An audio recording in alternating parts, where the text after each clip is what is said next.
Um jovem milênio? Um jovem milênio? É o jovem que nasceu a partir dos anos 2000, no caso. São as pessoas que já tiveram impacto da tecnologia a partir do nascimento, assim, já estão imersos numa cultura que já teve impacto direto da tecnologia. Eu acho que talvez um jovem que precisa se adaptar muito rápido com as mudanças da vida, com as mudanças do mundo de trabalho. Dizem que o jovem milênio, ele, hoje em dia, ele tá mais ligado à internet, né? Não sai da internet, e tá sempre com o celular na mão. Para mim, isso são as pessoas millennials, as pessoas que já cresceram com essa cultura que vem impactando diretamente a forma de se relacionar. Você considera o jovem milênio? Não. Eu acho que sim. Cara, se eu me considero... Eu não sou muito de tecnologia, mas eu sou bem desapegadão, assim. Meu nome é Alisson Carlos da Silva e eu tenho 22 anos. É João e tenho 22. Eu sou José Carlos Cavalli Cardoso e eu tenho 23 anos. Meu nome completo, de verdade, é Vitória Helena Senger Barreiros da Silva. Mas me chamam de Vitori, por causa de uma brincadeirinha no Facebook que eu fiz com meu nome e aí acabou ficando por isso e eu adoro. Eu tenho 20 anos, vou fazer 21 agora, dia 24 de novembro, sou sagitariana. Eu busco mais amizade, sentar com meus amigos, sentar com meus pais, conversar, pegar um livro, ler. Eu acho que existem maneiras de enriquecer que muitas das vezes são por caminhos que pagam menos. Acho que um grande sonho é poder viajar e poder conhecer as pessoas, conhecer lugares diferentes.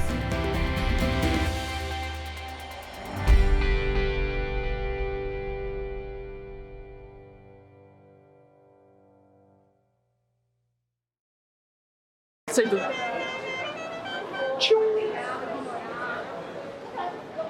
Você aceitou? Ali no Sala Disses, na Altamiro Guimarães.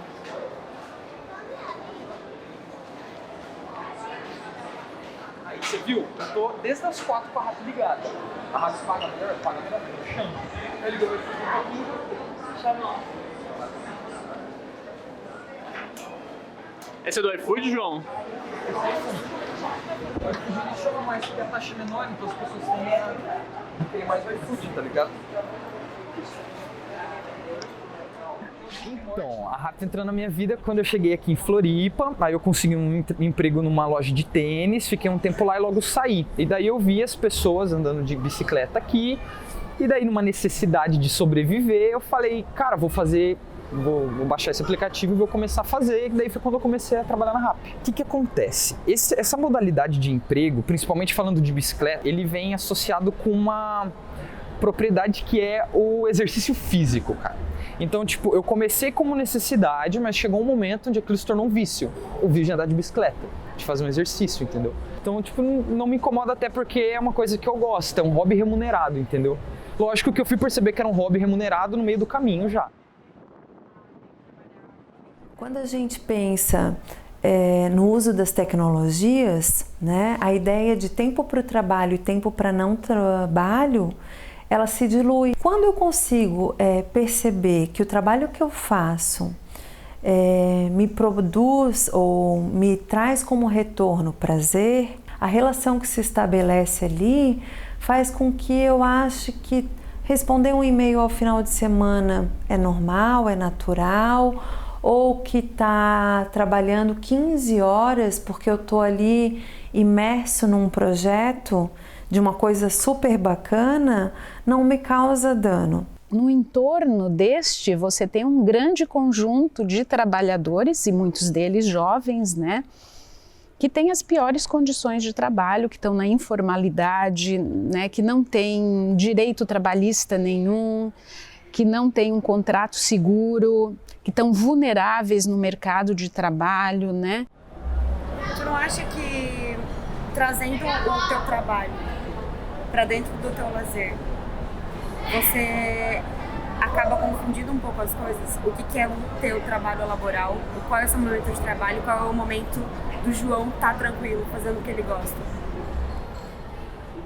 Se tem uma... Tá.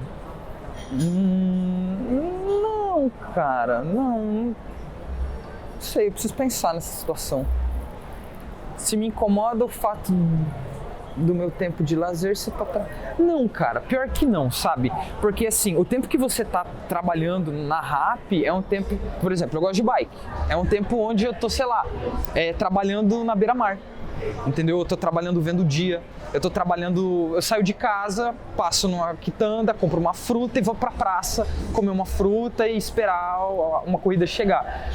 Então, na verdade, eu acho que é até muito prazeroso fazer o que você gosta, sabe? E fazer porque você gosta. Porque daí o dinheiro ele vai ser uma consequência daquilo. É por isso que eu acho que trabalhar assim é uma coisa que é genial, sabe? É muito bacana, porque você consegue juntar necessidade com lazer, entendeu? E se exercitar. E ainda ter tempo para fazer outras coisas. Quantas horas tu trabalha por dia? Quando eu tava só na bicicleta, eu trabalhava 12, 14... 15 horas, saía 11 horas da manhã, voltava 2 da manhã do outro dia, sabe? Isso daqui é importante.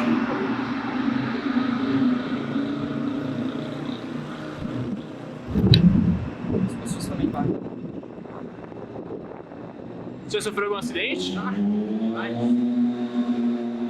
Já bati numa porta de um caminhão de lixo aqui do lado.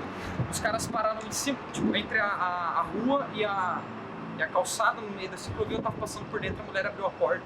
Tirando o carro aqui, tipo, foda-se, entra na ciclovia. Sem dar sinal. Sem dar sinal, e você bate, é toda uma situação. Pô, mas é nóis então. E a juventude, então, fica aí bastante perdida, né? A gente diz que a juventude, ela vive suspensa, né?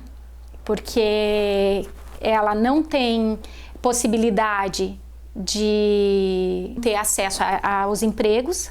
Os empregos são geralmente simples, trabalhos simples, e diferentes formas de contratação que só vão lhe permitir sobrevivência. Portanto, o sonho com o futuro, com essas questões, ficam em suspenso por enquanto.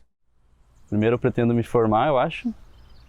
Talvez depois eu pretendo ainda fazer um mestrado, talvez. Pretendo dar continuidade no estudo, mas não pretendo seguir a carreira acadêmica. E não sei, eu gostaria muito de viajar, assim, tipo... Eu gostaria muito de viajar para outros lugares. Eu nunca saí do Brasil, nunca viajei aqui, mesmo no Brasil, aqui eu não conheço nada. Tipo, eu conheço só um pouquinho do Rio Grande do Sul, um pouquinho de Santa Catarina e uma vez eu fui para o Paraná. Quero ter meu próprio restaurante. Eu gosto bastante de fantasia, meu sonho é ter um restaurante, mas não um restaurante normal, eu quero ter uma taverna medieval, com tema medieval, tudo que seja bem imersivo. E é o que eu sonho, assim, eu e mais uns amigos que também já estão fazendo gastronomia. Eu iniciei o IFSC em 2015, de técnico em informática. E nos 2 últimos anos eu comecei a fazer estágio no HU. Eu recebia um pouco abaixo do piso, né, do salário mínimo, mas por morar com meus pais, né, até hoje ainda moro com eles, eu consegui manter, ajudava em casa com dinheiro, com metade eu conseguia dar minhas voltas, fazer alguma coisa, sobrava um dinheiro. Na verdade, eu comecei a trabalhar quando eu tinha acho que uns 14 anos. Eu comecei a trabalhar com meu pai. Meu pai, ele é eletricista. Depois disso, eu fui trabalhar numa oficina de conserto de motores elétricos. Foi onde eu fiz o meu estágio do curso técnico. Eu trabalhei 6 meses nessa oficina, aí eu me formei e depois eu vim para cá já. Inicialmente eu não tinha renda nenhuma. Meu pai sempre pagava metade do meu aluguel. Aí, eu morava junto com o meu irmão, meu pai pagava a minha metade e o meu irmão pagava a metade dele. Só que, tipo, era basicamente isso, sabe? Meu pai pagava o aluguel, mas eu não tinha um dinheiro que eu pudesse, sei lá, fazer as coisas que eu queria. Eu era basicamente jantar no RU, comer no RU e era isso a vida, sabe? Era casa, universidade, casa. E quando isso começou a mudar? Isso começou a mudar quando eu fiz um cadastro ali na praia e eu consegui ganhar uma das bolsas, que é a bolsa de auxílio moradia. Aí com essa bolsa de auxílio moradia, na época eu ganhava, ainda hoje, R$250. Aí ainda assim, tipo, meu pai, ele continuava me ajudando com o aluguel, mas agora eu tinha pelo menos esse pouquinho para eu poder gastar no mês, assim, digamos, sabe? Isso era um dinheirinho que eu tinha para eu gastar. hoje em dia eu tô trabalhando aqui e tô estudando para fazer gastronomia, que é o que eu quero fazer. Já é meio que de família, já cresci no meio. Minha mãe é doceira e padeira, meu pai é chefe. Eu tenho aula todo dia às 8. Tipo, e alguns dias 7h30. Então eu saio de casa de manhã, tipo, essa hora, mais ou menos, 8 horas, quando eu tenho aula 8h20, ou 7 e pouquinho, quando eu tenho aula 7h30. Aí geralmente eu vou para a aula, daí eu almoço, vou para o estágio. De noite eu geralmente fico estudando, porque é o único horário que eu tenho para estudar, né? Então, sei lá, eu saio de casa às 8 horas da manhã e volto basicamente todo dia, sei lá, 10 horas quando a ABU fecha, sabe? Eu fico todo dia, quase todo dia, aqui na ABU estudando, porque é o único horário que eu tenho para estudar. Esse jovem que está na escola, seja no ensino fundamental, no ensino médio, na educação de jovens e adultos, né? O que a gente tem percebido é o quê? Que eles vivem uma condição que não é de estudante em sentido pleno, mas é de trabalhador estudante. Ou seja, a necessidade primeira é sobrevivência, depois vem outras necessidades de escola, de saúde, enfim, né? Ou seja, ele precisa trabalhar para poder se constituir enquanto estudante, né? E esses jovens, eles têm uma qualificação determinada e tentam um emprego nessa qualificação, a partir dessa qualificação, desse primeiro emprego, que é o que eles chamam de plano A, né? Mas imediatamente eles já estão, se isso não dá certo, eles já estão, vou fazer o outro curso X, o outro curso de culinária, outro curso de serigrafia. Então eles vão para diferentes aspectos de formação para poder ter a chance de trabalhar com algo, né? De ter um emprego. Então eles têm plano A, plano B e tem saída de emergência.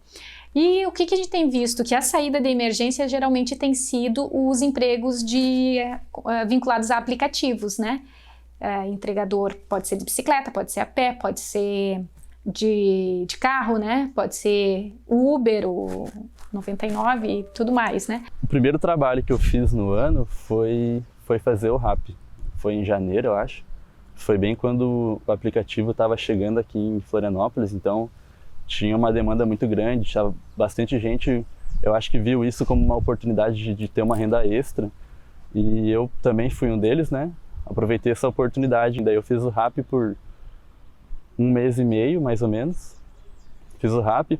Aí, além disso, para ter digamos que uma renda mais diversificada, eu comecei a procurar outros trabalhos, né? Fiz uns freelas aqui no barzinho aqui perto da universidade, fiz alguns dias ali, trabalhei no restaurante ali na Lagoa.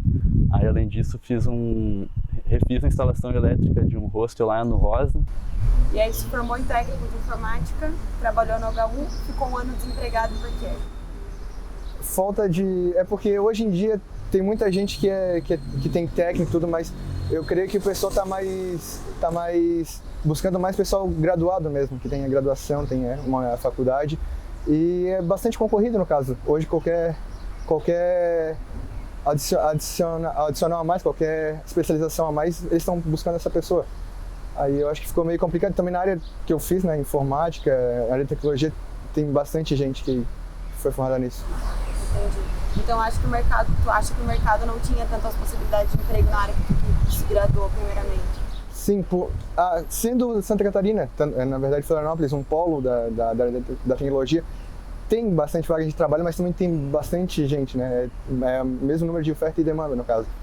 Então, dizer hoje que você estuda, né? E vai ser alguém na vida, não necessariamente vai corresponder. Por que a gente tem tanta gente formada, com diploma, com doutorado, inclusive, né? E não estão empregados, ou não estão empregados na sua área? O que eu sei é que não vai ser fácil eu conseguir um trabalho, né? Mas o que eu penso, não que eu bote isso em prática sempre, né? Mas o que eu penso é que, se eu for um profissional que eu seja diferente dos outros, eu vou ter talvez uma facilidade um pouco maior de encontrar um emprego, só que eu tenho que, enquanto eu estou aqui na universidade, eu tenho que tentar lutar por isso, né? Nessa onda de desemprego que a gente tem, né, com tantos jovens desempregados no Brasil, como tu se sente assim, em relação ao futuro? Tu acha que isso tende a melhorar ou tu acha que... Mais uma vez, não querendo criticar muito, mas o governo não está ajudando, sabe? Seja fazendo cortes na educação, ou então essa reforma trabalhista que dizem eles que iriam ajudar, mas creio que não vá, eu creio que vai piorar um pouco, mas o brasileiro ele sempre se reinventa. O brasileiro é um povo que sempre dá um jeito, sempre se reinventa. Então, eu, no meu futuro, eu creio que eu vou conseguir. Quando a gente pensa numa educação de cunho crítico, tu tem que pensar não na construção da ilusão do jovem em relação a trabalho e educação, e sim como que ele compreende o processo produtivo para se colocar nele. Eu não gosto de aprender na teoria, não. Eu gosto de aprender na prática, assim. Eu não tenho muita paciência para esperar a teoria para chegar meu momento de experimentar. Eu gosto de experimentar na hora que eu quiser. Eu sou uma pessoa muito criativa e por ter tido essa galera millennial que passou na minha frente, abrindo algumas portas ou questionando um pouco, eu percebo que eu tenho uma liberdade um pouco maior de construir algumas coisas que já foram desconstruídas. Mas eu passei no vestibular da UDESC em pedagogia. E bem aquela crise de terceirão, não sabia o que fazer e tal. Era uma coisa que eu gostava, criança, educação, comunicação.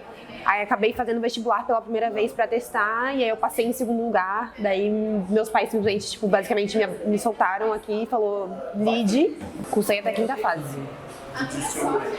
Desisti porque pra mim não funciona o ensino tradicional e cadeiras e paredes brancas e uma pessoa atrás da outra. Eu trabalho com tecnologia e impacto social também. Então, eu já apliquei e já tenho certeza que a tecnologia pode mudar o mundo. Eu acho que a gente só tem que ter... Eu ia falar em inglês já. A gente só tem que ter gestores dessas tecnologias sabendo usar essa tecnologia para direcionar. Políticas públicas são facilmente controláveis e realmente mensuráveis com dados.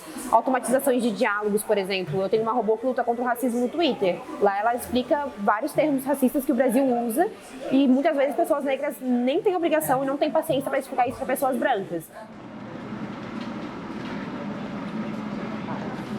Minha mãe é pedagoga e meu pai é militante político e professor. Então eu sempre estive imersa num mundo onde o porquê tinha resposta e eu deveria questionar o porquê sempre e não levar desaforo para casa. Então meu pai sempre me falou assim, racismo, misoginia e machismo é uma coisa que você não vai levar para casa. Que tipo, minha família por parte de pai não leva, que a minha família por parte de pai é negra e a família por parte de mãe é branca. Então eu também cresci nesse mundo meio miscigenado, assim, sem entender muito meu lugar como pessoa negra de pele mais clara. E eu lembro do computador lá em casa, porque como meu pai já era professor, minha mãe pedagoga, eles já utilizavam dessa tecnologia. Então eu lembro que em Concórdia, ainda na minha infância, já tinha um computador turbo. E o que eu gostava de fazer era brincar no Word, porque tinha várias formas de botar as letras. E normalmente eu escrevia o que eu sentia, eu gostava de um menino e eu escrevia lá para aquele menino. Então tinha vários documentos salvos para aquele menino. Então eu brincava com o tamanho de fonte, com a fonte, com números, enfim. Eu escrevia tudo lá e eu já sabia mais ou menos como digitar, como se comunicar por aquele meio, porque foi onde eu desenvolvi minhas emoções. Acho que um ponto de partida para poder compreender essas definições ou essas caracterizações precisa necessariamente partir de um corte de realidade de Brasil e de realidade de classes dentro desse Brasil.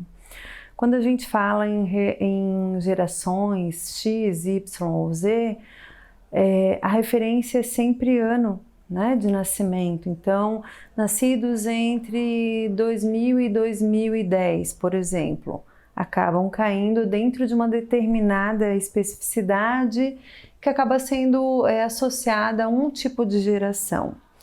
Mas quando a gente pensa a realidade do Brasil, acho que tem outras questões que se sobrepõem e são mais importantes, né? Então, quando a gente fala de termo millennial, de termo geração Z, tudo isso, se encaixa, mas não muito, porque, cara, se um menino não tem nem celular aos 18 anos porque ele realmente não tem condição financeira, ele é um millennial, esse cenário faz sentido, tipo, aplicar a realidade do Brasil? Tipo, o que é inovação no Brasil? Porque a favela é inovadora pra caramba, a favela sobrevive com pouquíssimo por muito tempo. Eu acho que isso é totalmente erro de design de governo e proposital. A herança do Brasil é essa, é um Brasil colônia, faz menos de 2 séculos da abolição da escravatura, a gente não pode fingir que também não impacta, a gente finge que tá tudo bem e a gente não pode fingir que isso não impacta no setor de transformação digital. No setor não, no cenário de transformação digital que o Brasil está vivendo, que não é igual do americano que a gente tem como base. Sou totalmente contra quando as pessoas, inclusive, comparam, tipo, a Amazon, não sei o que, comparam a várias marcas gigantes, sendo que, cara, não vai ser a mesma penetração do mercado daqui, porque o mercado daqui, ele ainda tem passos atrás para desenvolver em questão cultural e socioambiental, de cultura de trabalho, para poder se comparar ou querer usar como exemplo ao norte-americano.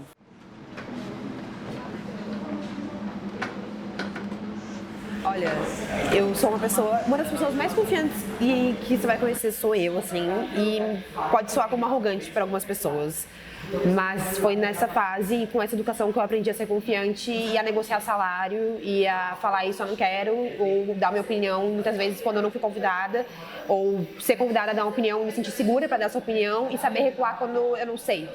Então, com certeza essa educação baseou, tipo, pensando agora em mercado, estar no emprego que eu estou hoje, saber dizer não, saber negociar salário e saber conversar, dialogar com pessoas de alto poder, assim, porque eu nunca me senti menos que essas pessoas. Inclusive, eu me acho mais porque eu tenho uma vantagem, que é a tecnologia e ser nativa digital. Com o salário que tu ganha hoje, você consegue se manter ou você recebe do seu pai? Não consigo me manter, mas eu sou casada, então a gente tem um relacionamento financeiro também. Eu não consigo me manter, mas eu consigo pagar minhas contas de uma forma proporcional. Então, tipo, não é minhas contas inteiras. Então, tipo, consigo me manter? Não. Tenho ajuda? Tenho. Dos meus pais? Não. Da minha esposa, sim. Eu acho que é geracional. Isso sim, é geracional. Mas é uma atitude, né? Eu entendo mais como uma atitude de um conjunto, de um grupo de jovens, né? Que talvez seja a sua forma de resistir a um futuro tão incerto, né? Quer se recusar a um futuro tão incerto.